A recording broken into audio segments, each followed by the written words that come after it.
Hey guys, welcome back to Seller Sessions on a Wednesday. Third or fourth time of attempting to try and get this busy man on. But today we're going to go in depth with the man who's known to wear shorts most of the time. Today, what are we wearing, Tim Jordan? I am wearing shorts, as a matter of fact. Okay, so I'm just going to share out to the groups. Do you want to let people know what you've been up to this week? And then we're going to dial it right back and take it back to the very, very beginning. Yeah, so this week, a lot of the same old stuff that I've been working on for the past several months, sucking it up on some of my own projects, but getting involved in some other people's big projects as well. Still working on it will very soon be very public Indiegogo crowdfunding project. Yep. That we're going to be, we're recording all of it, doing a big case study. I'm collaborating with a lot of people on that.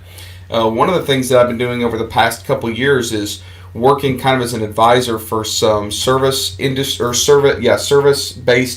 companies within our industry, and there's some big stuff coming out at the end of this month that's been going on for about, I think it's been in the works for 7 months now, and it's being released at the end of this month. So a lot of you are going to see that and instantly know what I'm talking about. So I've kind of been inundated with that right now. Excellent. Well, look, let's get underway with In Depth. For people that know, I do a few of these a year, and basically what we do is we take a look back through the history of what made the person sitting in the chair next to me, opposite me, however you want to define it. So what I want to do is take it all the way back to your childhood. Let's kick off. First things first. Where was the first point that you realized, you're ready, not ready for entrepreneurship, but that was in your blood? So I think there's a difference between trying something and realizing it's in your blood, right? Okay. Because true entrepreneurs, I think, all suffer from that. And you and I have talked about this imposter syndrome, right? So my entire life, I've basically struggled with confidence, with, feeling like I'm never going to be very successful, I'll never make it to the top, all those things. Now, that doesn't mean that I wasn't trying. I remember in, I think this was like third or fourth grade, our elementary school had a band that I was not in. Yeah. But I had this idea of selling candy bars. So we would go down to the Sam's Club or Costco, whatever it was, and buy these 50-cent king-size candy bars, and I would go and sell them for $1 at school. So I'd walk around the box, and I'd eat half my stash, but I was making money. And eventually, people start asking me, what is this for? It's like, oh, it's a fundraiser for the band. And I got away with it for like 4 months before the band director tracked me down. It's like, you're not even in the band, right? So I'm not saying I was doing a good job, but I always had this kind of idea that I was never going to fit into the typical mold. Like, I was never a good student. I was never going to go, work for a bank, so to speak, and like the Ivy League type job. So if I was going to do anything different in my life above just, the status quo, like I had to figure out ways to side hustle and do it myself. makes sense. Just going to say a quick hellos to Owen's here. Good morning, Danny. Good to see you again alongside Tim. And Cy says, good afternoon. Looking forward to this in depth, especially the fashion tips. We're not going to let you down, let you live it down in terms of these shorts, mate, are we? But winter's only around the corner. Do you wear shorts in the winter? Just before we carry on. No, I don't do that. Okay. No. Cool. Right. So we've established, that's a typical, rags to riches thing is like, you bought some sweets, you sold them at doubled price. And that goes back to what you were saying about give me lemons and I'll give you kind of lemonade. But you're talking about there is the imposter syndrome. But do you think that's an age thing in terms of confidence? Like, I'm 44. Like, Lee Rand spoke about this on the show, and other people speak about imposter syndrome. For me, I don't feel I have imposter syndrome because I'm very open to who I am. Like, it's basically, if a project don't go well, it don't go well. Fuck it. Does that make sense? So I think with imposter syndrome is like, fake it until you make it. I'm not having any attempts to fake it to I make it. You get what you see, and it is what it is. Does that make sense? But with you, go on. But for me, imposter syndrome isn't like, because I'm pretty real, I'm myself. Oh, you are, yeah. For me, imposter syndrome is like, I will realize that I've been put into a position, or someone is trusting me to do something, or I've been given an opportunity, and go, holy crap, at one point, like probably soon, they're going to realize I am not up for this. So I'm going to give it everything I've got, but they're going to realize I'm not the right guy for this. Like, I'm going to let them down. Like, I don't, like, this is all going to come crashing down. You know, I am making more money right now than, look, I've got like family members that, you know, MBAs and working for, you know, Boeing and these incredible jobs, and they're making ridiculous money, and they're going out and buying $70,000 Suburbans every year, and I'm making a lot more money than they are. They don't know that. Yeah. But I feel like I still have to live a fairly moderate lifestyle, because at any time this could come crashing down. Like, this is just like, in my mind, I'm thinking, hey, this is just a blip. It's never going to last forever because I got lucky for a while. You know what I mean? Like, that's what I think of, like, for me as the imposter syndrome. It's like, I don't actually deserve to be in the position I am. Yeah, right? But that's part of your motivation, right? So you use that as your tool, your drive. Get up every day. This could have all be gone tomorrow, is what you're saying. I thought a little bit, yeah. I thought you meant, like, when you say imposter, is that, like, you are projecting something that you're not, and you're living behind this mask as someone that you're not. No, so you and I were talking off screen, but one of the things that I'm terrible at is executing large projects. I'm terrible. I'm a really, really good visionary, a terrible integrator. Those of you that are listening, if you know what I'm talking about, read the book Rocket Fuel. It helps define the difference between a visionary and executor. You know, Walt Disney and his brother. Henry Ford was a visionary. His brother was the executor. Steve Jobs and Steve Wozniak, right? So, like, I used to hate the fact that I was a terrible integrator. Now I've just owned it, and I try to be a visionary.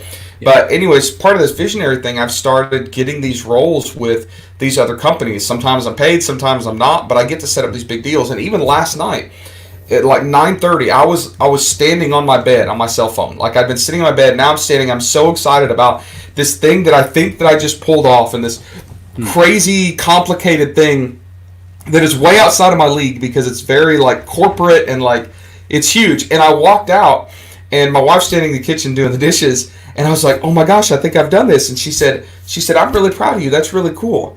And I was thinking to myself, I'm like, wow, I'm actually, like, I just did this thing between these companies that I should have no business being involved with anyways. This is way outside of my scope, way outside of my league. Yeah. But I actually did it, you know, and that's like, I'm still surprised occasionally. Yeah, I call that punching above your weight. So you do something that's not necessary, but that doesn't make you an imposter. It just makes it like you've punched above your weight. You've done something bigger than you've normally done. But where the imposter syndrome comes in is, I think, wow, I shouldn't have been able to do that. And that's wrong, because the truth is I'm exceptionally good at it. The imposter syndrome, I label myself as having imposter syndrome because I'm surprised I did that.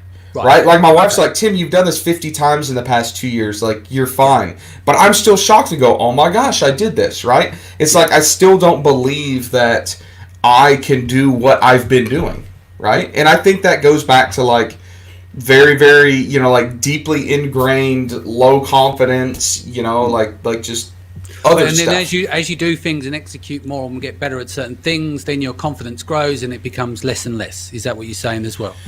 Maybe, but if we're consistently growing and pushing our own boundaries into new things, we're always on that, like, threshold of something we're not comfortable with. Yeah. So deep down, that feeling never disappears. Because if we're just only doing the things we're comfortable with, that's not how I operate. Like, I always have to be pushing the envelope. So if I'm always pushing the envelope, I'm always in that situation going, oh, I shouldn't be here. Like, the iceberg's going to, you know, hit me any moment. The ice is going to crack up under my feet. Like, you know? But do you push yourself so much that you end up in that zone whereby you're putting everything on red, or, you know, like the risk level? Yeah. So. And it's brutal. It's so brutal, especially for, like, my mental health. You know, I've talked about it before, you know, with some people, but, like, last year I had some horrible mental health issues. Like literally, like, the lowest point was where I went 6 days without sleeping, or 6 nights without sleeping, 7 days. Didn't sleep. Like, my anxiety was so high. I was, like, really battling some depression issues, and, like, I remember sitting on my knees beside my bed, like, looking up at my wife who was trying to sleep, and I'm sure she was kind of annoyed at me, and I was just desperate, and I was telling her, like, I am going to screw up everything, and everybody's going to be disappointed in me, and, like, I'm not going to be able to pull this off, and you know what I mean? Like, it was terrible. And what do you believe got you there? Like what you're saying, you've been very open and honest and raw, and I love that, yeah? But what do you think that got you from the first day to the 5th day? Is it just because it built up, the anxiety built up, it was like a cascading effect? Yeah, so I think that for me, I take everything personally for one. Like I can't separate business success with personal success. I can't do it. You know, Mm. if I have like some sort of business stress, it bleeds into my personal life. If I'm having a personal stress, it bleeds into my business life. And like me, I'm always trying to bite off more than I can chew. You know, the like people use the expression drinking from a fire hose. Mm. And when you're at that level where you have so much stuff that is kind of weighing on you, it only takes one or two of those things to start falling, and it's a straw that breaks the camel's back, right? And I had some of that stuff going on last year for sure.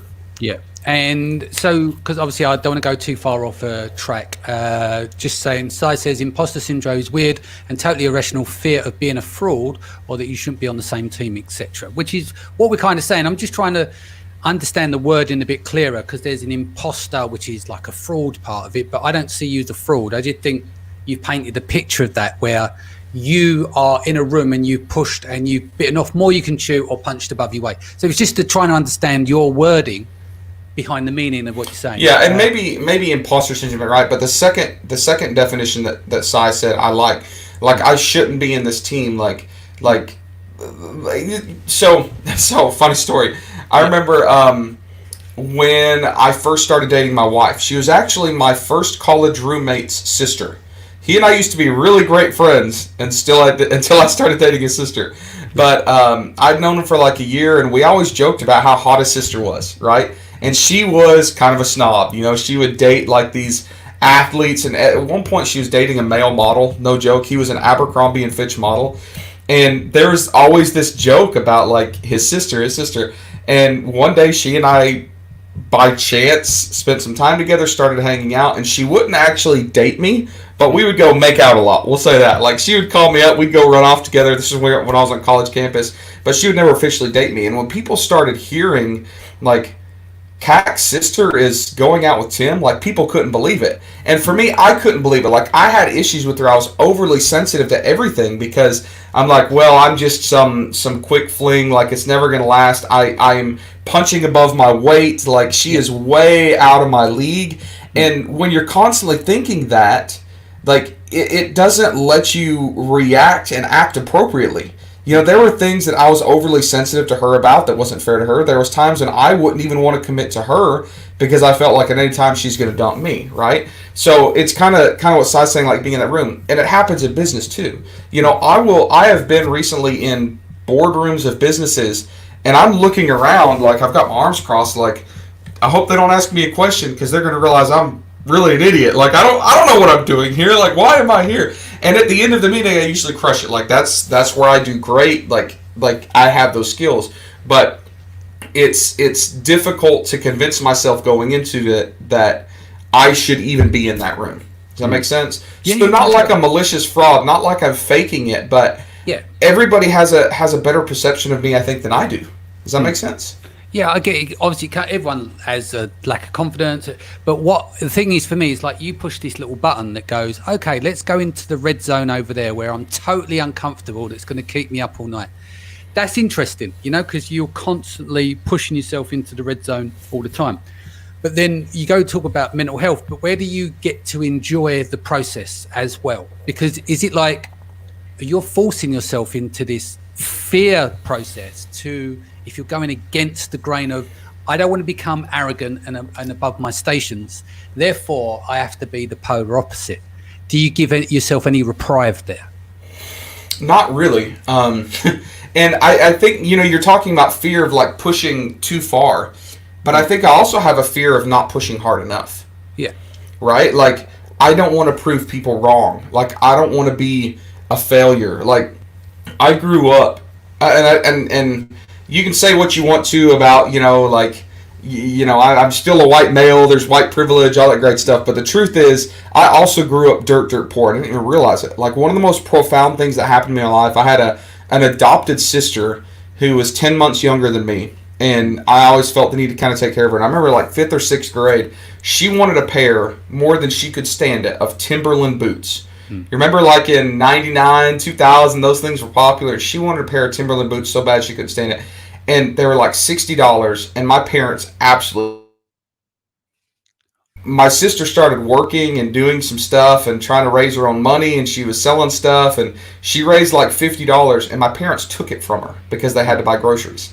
And like, this is a profound memory I had, because I realized, holy crap, like my sister for like months slaved trying to save every penny she had to buy these stupid shoes, and she couldn't even do that because our family needed groceries. Like, my parents took the money from her. And I remember thinking to myself, I don't ever want to be in a situation where my kids have that to worry about. Like right now, my oldest son, my 7-year-old, his biggest concern is like, what did I do with my lost Pokemon cards, right? Like, I don't ever want him to run into a situation where he is heartbroken over not having the $60 pair of shoes he wants, right? And I realize, listen, I understand there's people in a lot worse shape. I've done a lot of work in third world countries where people literally don't have meals. I'm not trying to compare that, but as a kid, that's still profound to you to see that, like whatever situation. I agree. I'm from working class roots. Same for you. Humble beginnings, but I think part of that comes to the mindset upgrade, right? So, you go through stages where you improve financially, you improve standing, your property, everything improves over a period of time. It's like snakes and ladders, it goes up and down. But normally what happens is your mindset grows with it as well. And so me being from a kid on the council estate to now, the mindset shift had to be huge to understand things. I don't know about you as a child. Like, my mum taught me that rich people were evil, basically. But it's ridiculous, and it wasn't until I read the book Rich Dad Poor Dad that it says money will amplify who you are. That was a game changer for me. But I think with what you're doing there is because we've got a similar mindset. Is that mindset there? Maybe is like, if you are, when you are broke and you can't put gas on the meter and stuff like that, you're remembering those times as well because of what you've got now. So you're like, you've overachieved in your family as well. Would you agree with that? And now that mindset now is like, that all could be gone tomorrow, but that comes from back then when you didn't have nothing. You know what it's like to be on your knees and not have nothing. I know the same. Yeah, and I'm not sure what made me that way, actually, because there's a lot of people that come from that situation that react differently. That's right. Yeah. My youngest sister, she's like 6 or 7 years younger than me. Listen, I was camping this weekend with my family, and I remember I told you I had a sister that was 10 months younger than me. Our families got together, we're camping, we're having a great time, and Saturday morning we get a call, and my youngest sister is in the hospital because her 5-month-old baby has a broken arm. Yeah. And I remember thinking to myself, well, this is odd. I was a paramedic for 10 years. Like, most babies don't just break their arms, especially a few months old, Yeah. And we asked the story, and long story short, like, the whole weekend was tied up because we found out that my youngest sister's husband was abusing these children. And snapped this. I'm sure I could talk about it, right? Shouldn't matter. But snap this like 4 or 5 month old baby's humerus. Like, you talk about, my sister was in the hospital, right? Wow. And I've gone off to the car so my kids can hear the conversation, and I say, I know you're lying to the hospital. I know enough medically, like, what really happened. And she just starts crying. She's like, I don't know what to do. I keep finding bruises. They've got 2 other girls. Keep finding bruises on the girls. Split. Like, she tells me a story, and like tears are like pouring in my face out of anger. Like, some people, they get so angry they cry. That's me. Like, and it was terrible in school because I get so angry I want to fight somebody, I'd start crying, and the kids would make fun of me more. Well, they didn't realize I was about to rip their head off, right? And so I remember getting off the phone and walking out of the car, and my sister and my wife, like, they saw my face. I just had to go walk. Like, my adrenaline was pumping. I was about to throw up. And I remember sitting there thinking, I'm like, she and I came from the same family, like the same background. But she is horribly lazy. Like, self-proclaimed. Like, she's never had a job more than a day. Like, she only, like, her objective in life is to get as much free stuff off living off the government as humanly possible. And she's smart. Like, she's actually intelligent. She could do well. She puts up with marrying this guy that we knew was a complete douche, like complete idiot douche.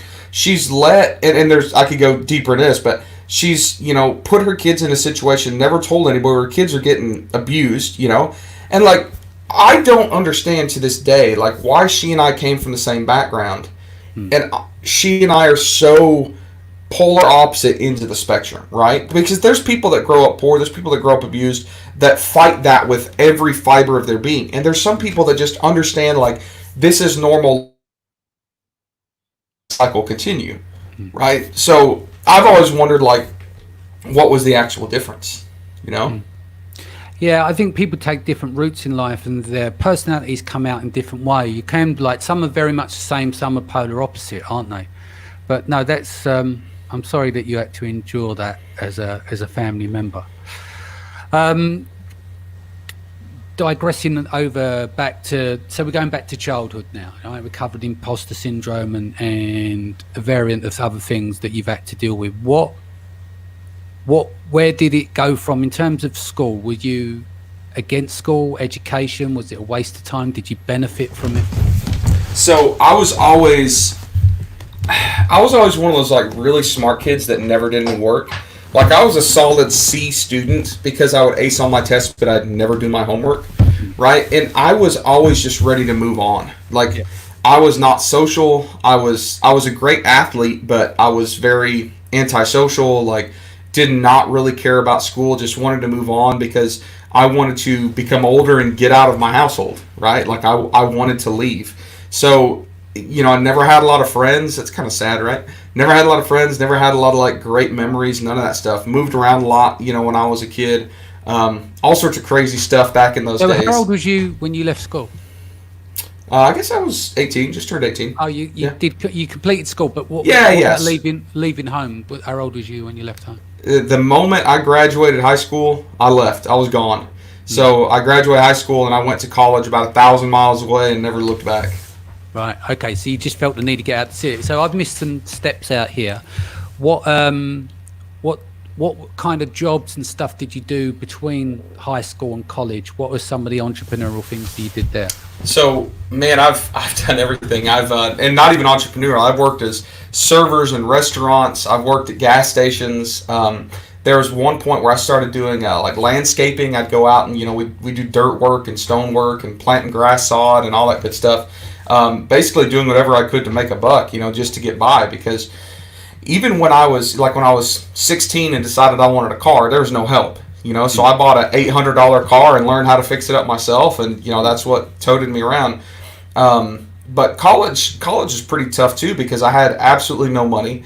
I liked being social at that point. I liked, you know, dating and having fun and partying and all that good stuff, but I couldn't really afford it. So there was times when I would have 2 or 3 part-time jobs in college. But the entrepreneurial stuff was tough because, you know, I guess I didn't know how to do any of that stuff. So I was just working regular jobs, you know, serving at restaurants. I worked for a tree company at one point, like arborist. You know, I was cutting trees and stuff in the afternoons and weekends, and just a bunch of boring stuff, really. Yeah. So that all started at 18. So you literally, where was the college you go to when you moved away? You moved 1,000 miles away. What did you study there? Sorry. So I went and studied business in Western. It's a little school called Freed-Hardman in West Tennessee. Real small private school, like 2,000 students. That's about it. Yeah. Out in the middle of nowhere. Did you start to build friendships and develop relationships from there? Yeah, that's where I really started developing relationships because I had gotten out of my... I'd gotten away from the things that were holding me back, so to speak, right? Yeah. So environment. Yeah. So I know you like getting in depth. I'll tell you something that I've told very few people is most of my childhood I was abused. Right. So I'm in a very abused situation, right? And children, and I've done a lot of like learning and studying and reading about this.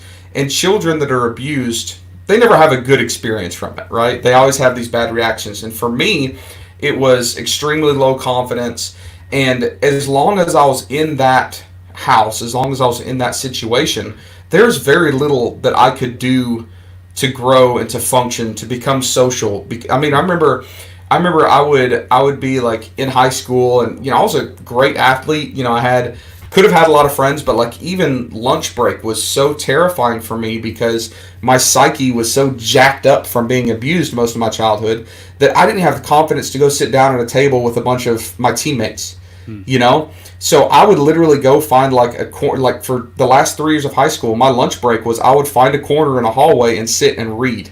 I would read books because then nobody would talk to me, no one bothered me, like I was that scared of being around people. So really when I just moved away and went to college and I got out of that depressing, and I don't mean like sad, but I mean like this scenario that just constantly, repressing me, and not allowing me to grow, that, evolve better relationships and handle friends and have a little more confidence in myself. And that's when I completely did a 180 of who I was.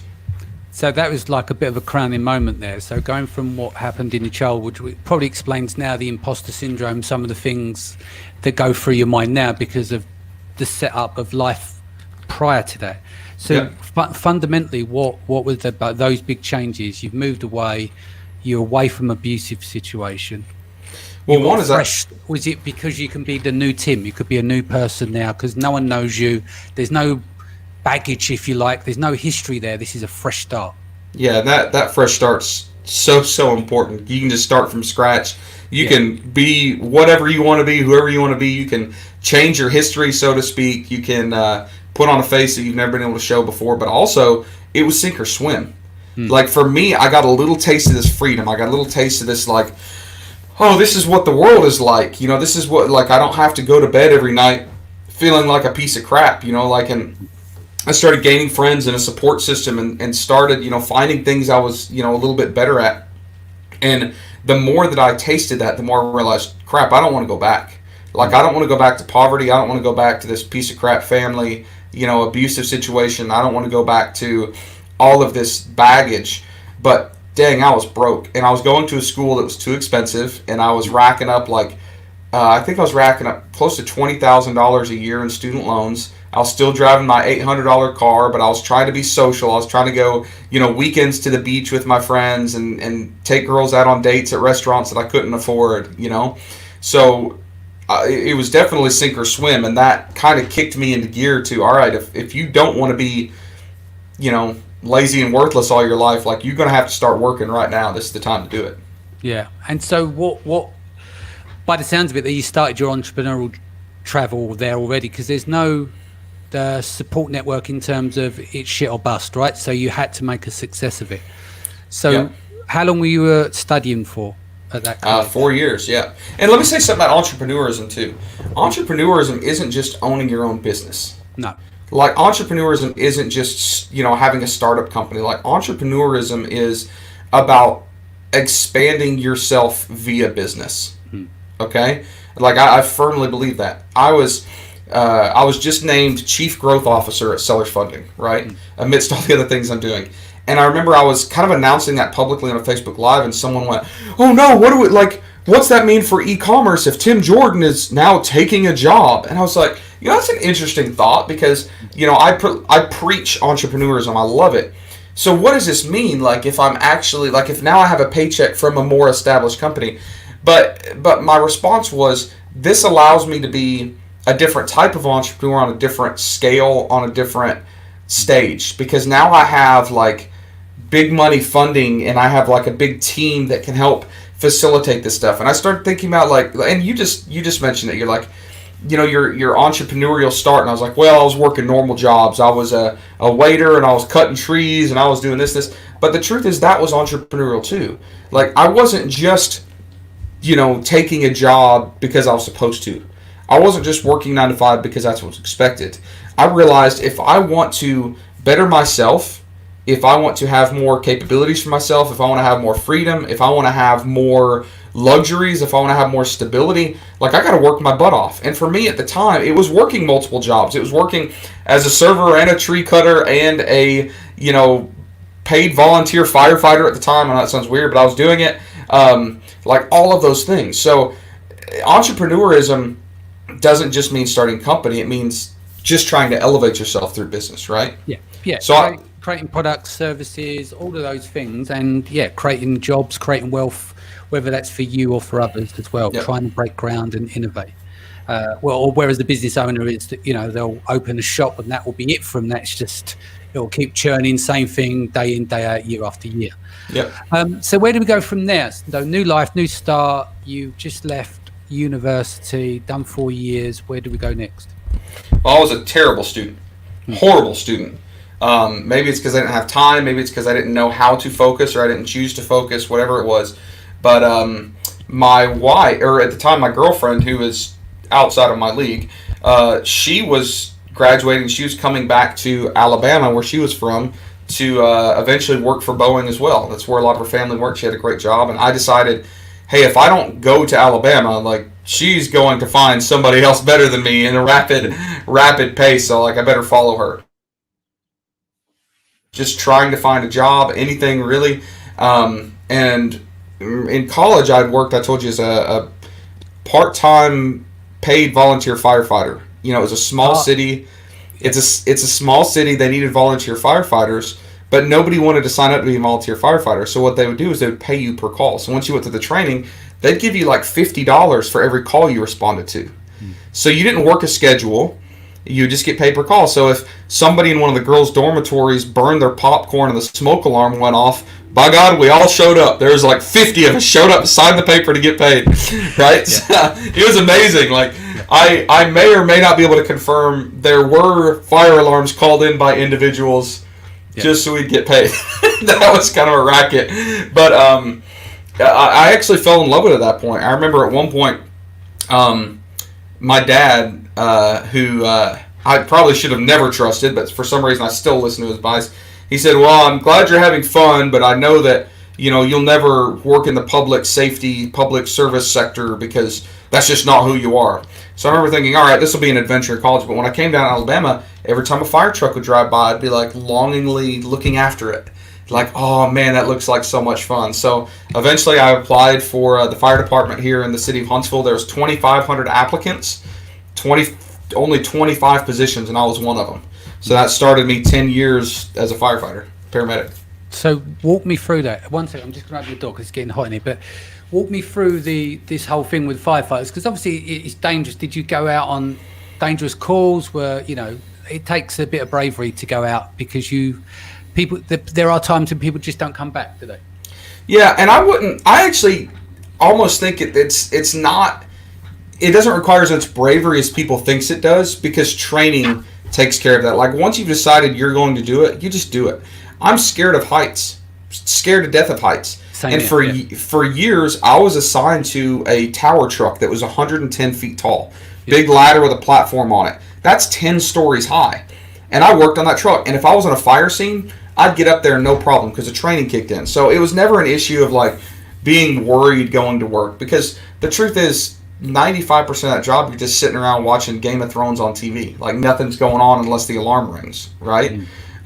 There's definitely trying. Like, I still have, you know, nightmares of stuff, you know, that have happened. And I still think about, you know, stuff that you witnessed or see. And, you know, you're in these situations where, you know, a bunch of macho, full-grown men go back to the fire station and we all just go off on our own respective corners and cry for a couple hours, you know, and get it out of our system.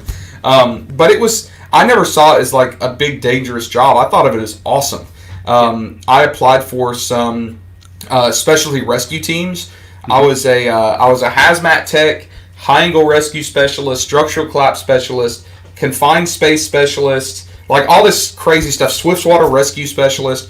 I was on a FEMA, which is like our Federal Emergency Management Agency team, where we could get deployed anywhere in the country for natural disasters. So I tell people it's like the equivalent of the SWAT team for police. Like, USAR is the same thing for fire. So it never worried me. It never scared me. It sucked being gone all the time because we'd work 24-hour shifts. And that really is what led to like starting other businesses. Most firefighters that run that schedule have side gigs, whether it's cutting grass or painting or doing carpentry. Let's talk about the side gigs. So throughout that period, in 10 years, did you that's where you experimented with side gigs, yeah? Oh, immediately, yeah. So I started working, back in high school, I had jobs landscaping. So I started landscaping stuff. I started a landscaping company. By the time I was like 25, I built it up to like 35 full-time employees. We were doing several $1 million a year in business. Never made a dime. Like, we had a lot of revenue. I never once could afford to pay myself a paycheck. And I had a lot of toys. I'd go out and buy boats and four-wheelers and nice trucks, you know, and ride it off of the business. But I didn't know how to run a business, didn't know how to manage cash flow, didn't know how to manage people. And every third day I was at the fire station, so I couldn't efficiently, you know, be there managing the troops every day. So it was a little bit tough. But with that schedule, it was crazy just how much downtime we had. And even if I was at the fire station, as long as we'd done our truck checks and our training and we weren't on a call, I could sit on my computer and do quotes and do invoicing, and you kind of freelance. It's kind of free time, whatever basically whatever you wanted to do. So instead of watching TV, you were working on the business on your laptop. Oh, I was definitely lazy also. I definitely watch a lot of TV, but I would also maybe sit there with my laptop on my lap and do a little bit of both. So where was it after that you went? After the fire service, where did you go next? So I actually sold that company that sold all my assets, got it from under it, just kind of gave up, burned out.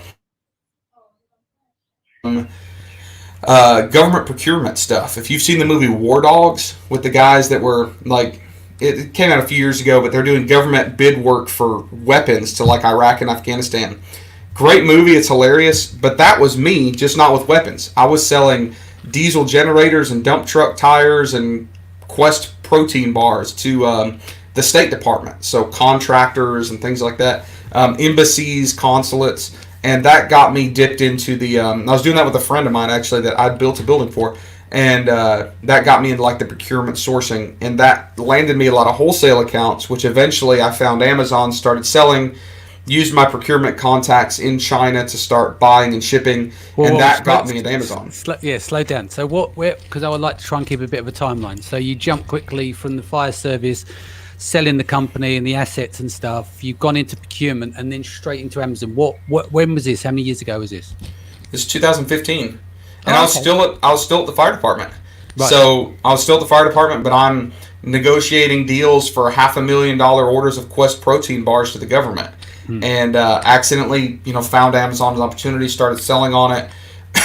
Quickly figured out, like, I don't want to have, this almost 8-figure Amazon business, like, relying on wholesale.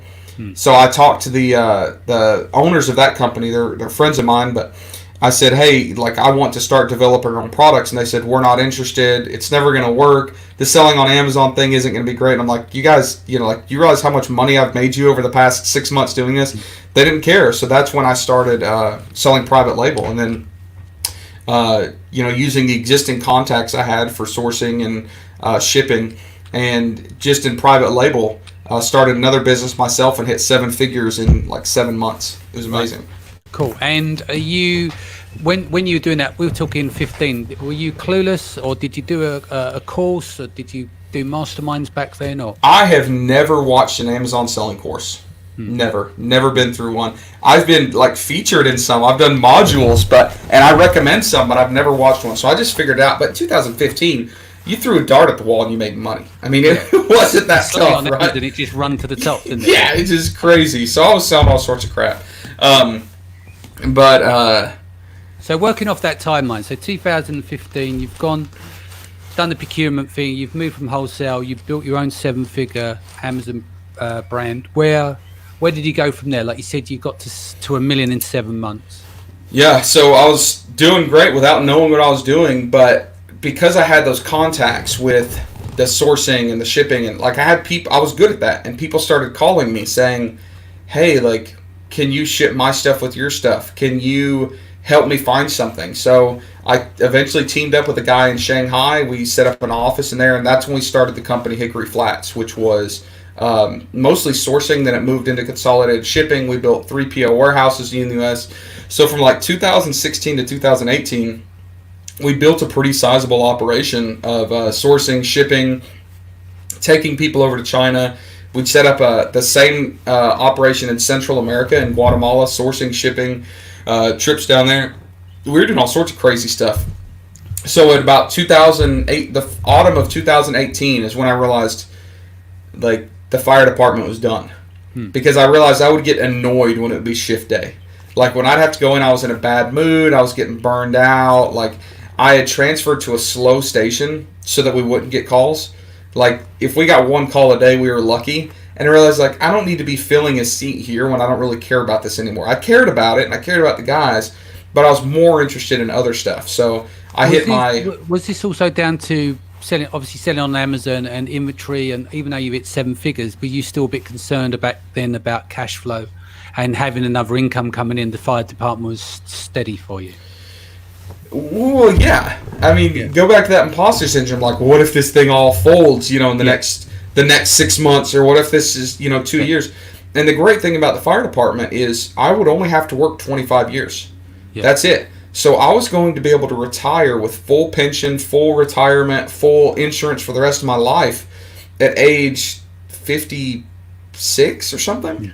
Yeah. Like, that would have been amazing, right? Like, I was set for life and could live comfortably. The pay was pretty good. The pension was good. So you would have only had to stick that out another 5 years then? Yeah, exactly. Yeah, right. Okay, Hickory Flats. Talk me more about this. You kind of jumped through that 16 to 18. You seemed like, you built a lot of stuff in that time period. So you teamed up with someone in Shanghai, right? And then that's the foundation of the business. There's a few of you working on this business, but you grew it to include 3PLs in the US, which you said you built out. So how many 3PLs did you have over there? Sorry. So we had one that I owned, and then we white labeled several others. So we would run operations out of different coasts, but we basically had one like big office and warehouse that was kind of our headquarters, so to speak, right? Yeah. Also did some 3PL stuff in China. We were doing inspections. We were doing all sorts of stuff, and then we had, like I said, a similar operation in Guatemala. So we had an office there and full-time staff and all that good stuff. Cool. And so what happened there? So you got to 18. What was the next step? Is that still running, or did you move on? Or so the business Hickory Flat's still running, but we quit all of that stuff because it sucked. Yeah. It was killing me. It was too much work. I was horrible at managing it. Like, I would do a great job trying to keep customers happy, make sure everybody's stuff was taken care of, but I didn't know how to scale customer service. And here's a problem in this industry is everybody that wants shipping or sourcing, 90% of them are brand new. I'm good friends with Raphael over at Unicargo. Yeah. And like, he was talking to me the other day. He's like, Tim, I don't know how to cut down our customer service requests. 90% of the quotes are not real shipments. He said people need to have an idea of what this is going to cost them. They're thinking about their first products. They're giving us preliminary dimensions and weights. He said, but we're spending all this time giving quotes that are never going to turn into real shipments. He's like, what do we do? And I was like, that's why I got out of the business, right? Yeah. I was having labor problems.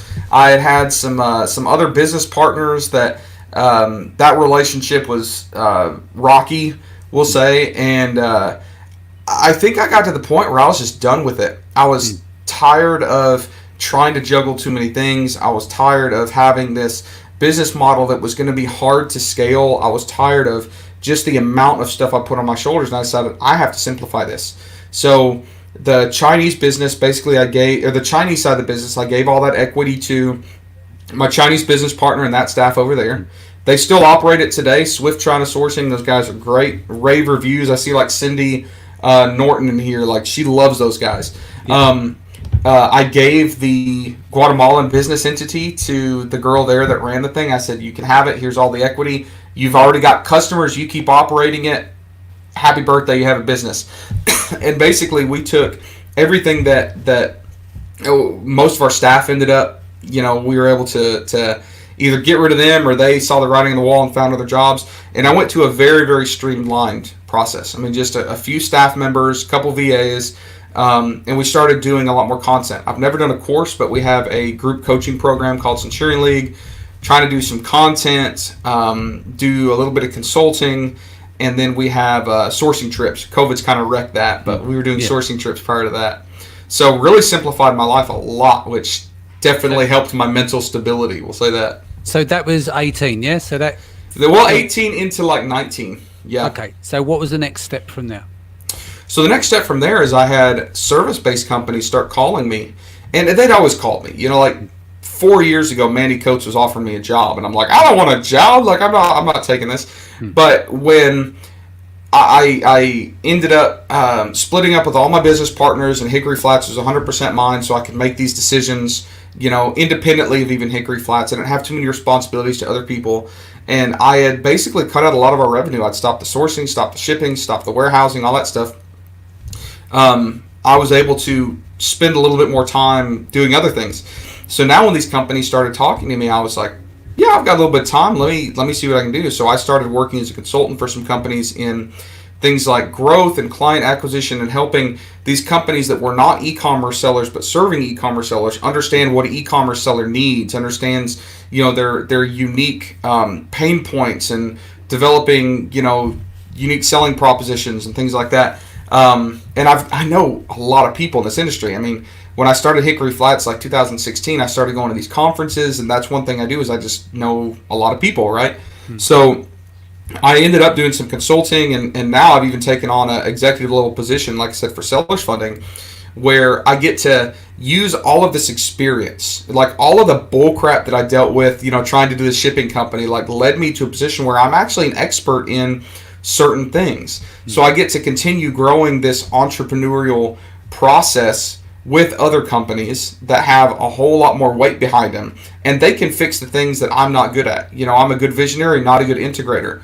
A lot of these companies I've worked with are incredible integrators, but they need a visionary, right? That all that stuff led into Project X with Helium 10, and then the AMP, things that I never would expect it to be here. And even as I look back, and I do like the reverse rabbit trail, I think about 2018 when I was miserable, like life sucked. Let's talk about that then. Let's go there. So why was it miserable? Life sucks. I know that you were just coming out the tail end of that partnership. What do you think was... Partnership was rough. I was letting people down. I was trying to do things I wasn't particularly good at, but I was freaking stubborn. I built this, like, I told people this would work, and I told people this was a good idea, and I convinced myself this is a good idea. But I remember going through that, and I had some people that Sylv, Sylv. Sylv was one of them. I remember sitting on the back deck of one of my old offices, and she was like, "Tim, all of this is going on. This is going to turn out better for you." Melissa Simonson was one of them. I remember she called me up one night about something, and I was in a crappy hotel in Southern California. I remember it, like this Roach Motel, and I was just so frustrated with life. And she's like, "All of this happening, like something good will come out of it." And it's right. They were all completely right. So if I hadn't gone through that bull crap, like I wouldn't be in a situation now where I'm mentally, stable again. Well, relatively. Like, I'm happy. I'm not losing sleep at night. I sleep well. Like, my family can stand to be around me because I'm not just a complete turd, like always with a short fuse and ready to kill somebody, right? Yeah. What about talk me through the Helium 10 deal, if you can. Like, how did that kind of come about? Because obviously that was quite a big platform, a big show. Like, they'd done a lot of social marketing with it. So that pushed you were already established in the industry, but it put a little bit more of a halo there, wasn't it? Because you were more visible on a regular basis and had the machine of Helium 10. So talk me through that. And it's interesting because Helium 10 doesn't publicly endorse many people. They really don't. Like, they have to be very politically, agnostic, and they can't really toot a lot of people's horns. But I'd gotten to be friends with Manny, and I don't know how I got to be friends with Manny. It just kind of happened through a weird set of circumstances, but he had always liked my outside the box thinking. And I remember Jungle Scout several years ago did their $1 million case study. Remember that? And it was huge, like 500,000 viewers, all these people. And man, it pissed me off. It pissed me off that 4 years later people are still watching that, because the stuff that happened in that case study, the way they built their hooded baby towels, worked in 2016. It doesn't work in 2019. Yeah. So I think I went on a rant about that once, and just not about them, not attacking Jungle Scout, but just telling people, hey, don't watch old information. Like, don't follow this as gospel truth, because things change. Yeah. So people start asking me, well, like, what do you do different? And I started telling people these crazy ideas, and like, this is how I find my products, all this stuff. And Manny, we were at some conference or something. He said, could you actually do it? And I'm like, what do you mean, could you do it? He's like, well, people always have these great ideas, and they share it on YouTube videos because it's traffic, but they're not actually doing it. I'm like, Manny, what are you talking about? Of course I can do it. Like, how many times do you want to do it? So he said, well, let's do a case study. So it took us several months to line it up. We had to put big contracts in place. Lawyers got involved.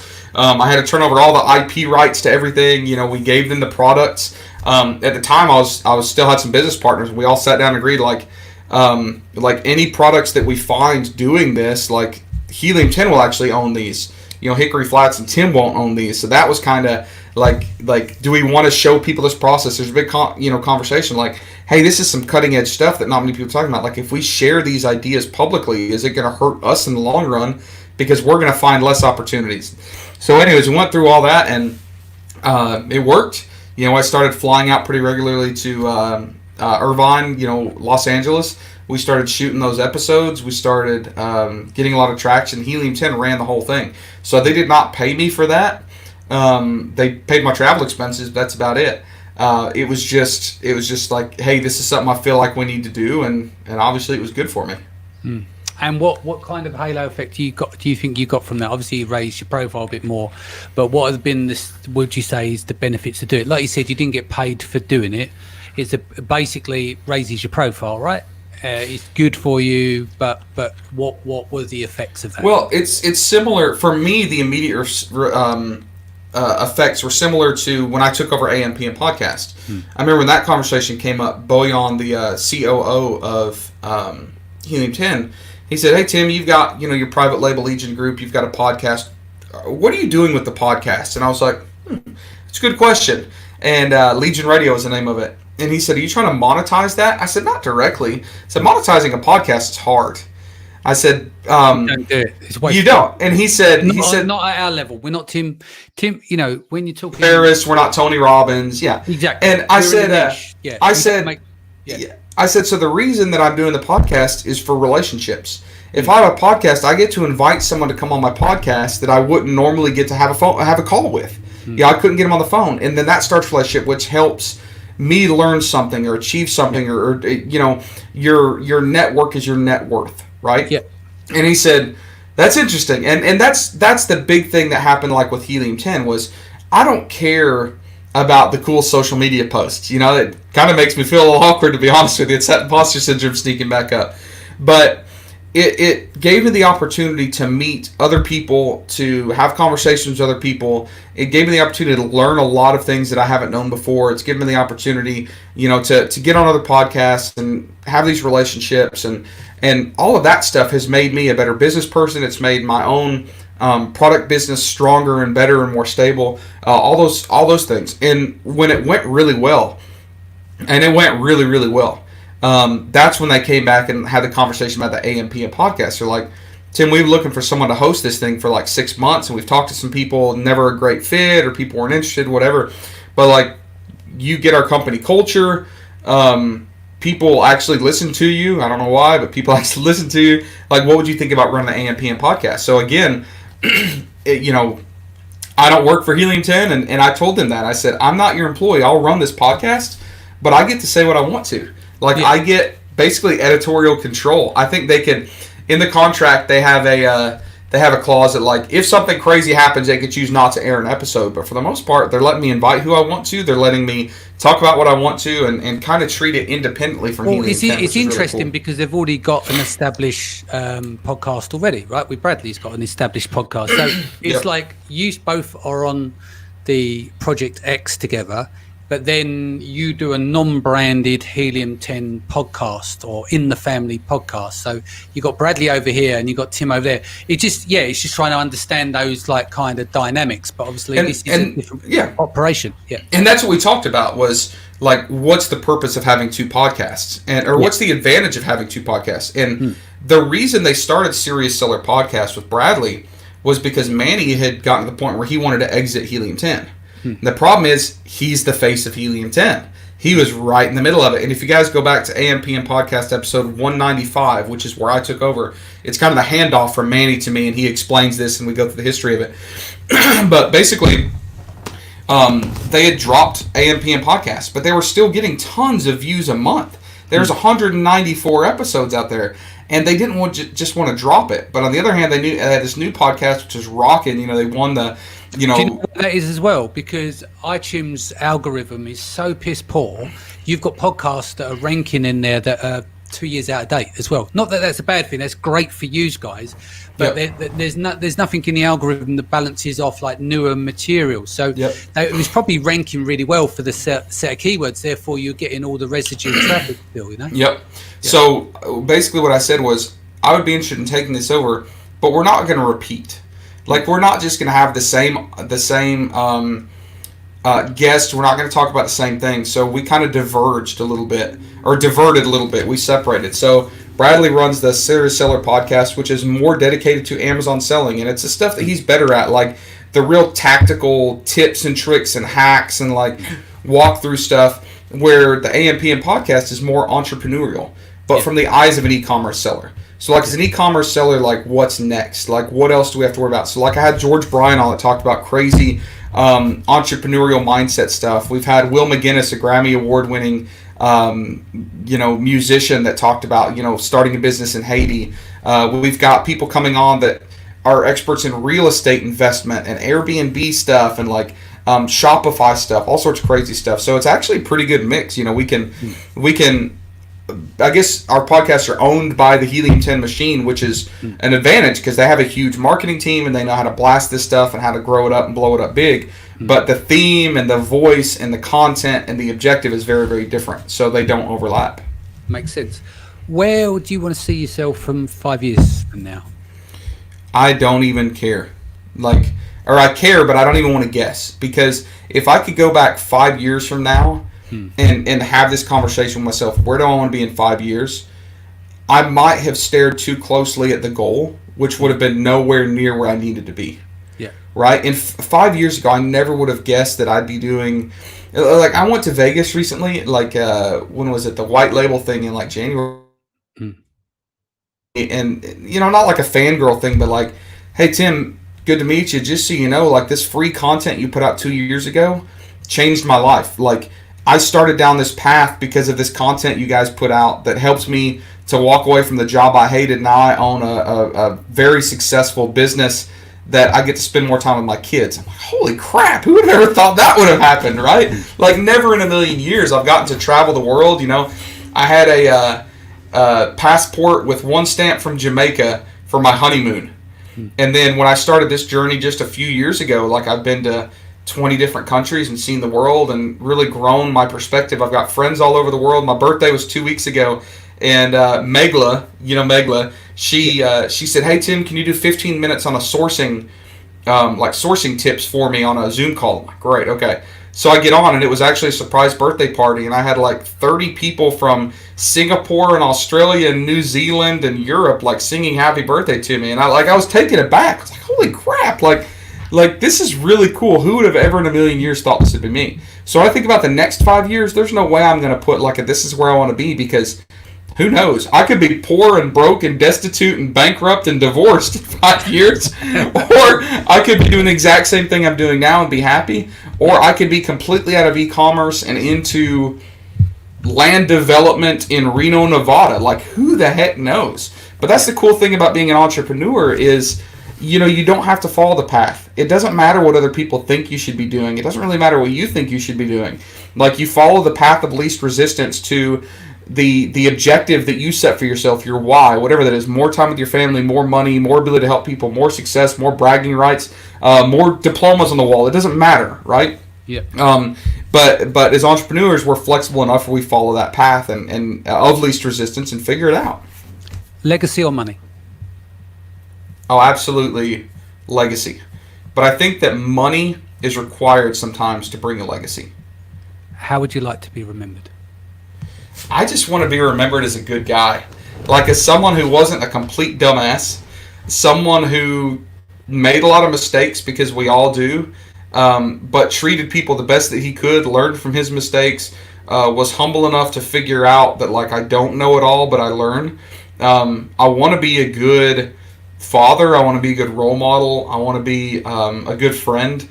Those are the things that matter. I don't really care about how much money I have. Money's great. I love money. But ultimately, you can't take it with you, right? And when I look back at my father, right? My father, this is terrible, but he was a complete piece of crap. But I still loved him. He was my dad. Very few people know this, but I put my father in jail about 10 years ago. I started a very serious police investigation. I was the only lead witness. It became a federal investigation, and he ended up in prison where he died 12 months ago. Wow. That was it. Terrible stuff, right? And as big of a piece of crap as he was, I still have this part of me that, he's the only father I'll ever have. He's my father. So when I look at like what a waste that life was. Like, he was a smart dude. He could have done a lot, but he was lazy. He was abusive. He was a criminal, and unfortunately, the dude died alone in jail. I got a call on a Sunday morning from the chaplain of the Federal Bureau of Prisons. Said, Mr. Jordan, you're the point of contact. Your father is deceased. Okay, thank you. Send the ashes to my house. That was it. Like, what a freaking waste. And it didn't have to be that way. And when I'm dead, I don't want anybody sitting on whatever the version of a podcast is 20 years from now, especially my son, saying, what a waste. Like, what a piece of crap. It didn't have to be that way. I can relate. That was your in-depth, mate. You've turned out to be a credit to society with all the shit you've had to go through. So much respect to you. Well, thank you. How'd you feel? Feel fine. Feel good. Cyb says, Tim, you're totally relatable, totally real, totally cool guy, no way an imposter, fucking awesome in-depth. Thank you, Danny. Kasim says hello. Robert Connor says hello. Megla says, huge respect for Tim, one of the most genuine people I know. Facebook user says, sorry, your name didn't come up. Two of my favourite people. I've learned so much from the both of you. Cindy says, Tim Jordan, you're awesome. Again, Danny, thanks for the content and the commitment. I think we've read this out from side before. Imposter syndrome. This is weird and totally irrational fear of being a fraud or that you shouldn't be on the same team. But yeah, I just think, I don't know what to say. Like, you were very raw and open about what you said, and I think the audience would have learned and taken a lot from what you've done and what you've had to endure through your life. So credit to you, mate. Thanks, sir. Cool. I think it's time to sign off. I'll be back here again 4 p.m. tomorrow. What's the best way that people can reach you, Tim? Find me on Facebook, Tim Jordan. Check out my Facebook group, Private Label Legion. Or basically just check anywhere in the e-commerce space. I'm kind of popping up a lot of places. Also check out AMPM Podcast. Yes, check that out. Make you go and subscribe to that podcast on iTunes. Elchin says, Tim and Danny, you're both awesome. Lucas says, Tim Jordan equals the best. Alan says, you are both awesome. Thank you guys for joining us today. I hope you enjoyed that. It's probably one of the most graphic in-depths we've done so far. And thank you, Tim, for your raw honesty. And I hope people can take inspiration from what you said today. So I'm going to sign off. Take care. Stay home. Stay safe. Take care of your family. Much love.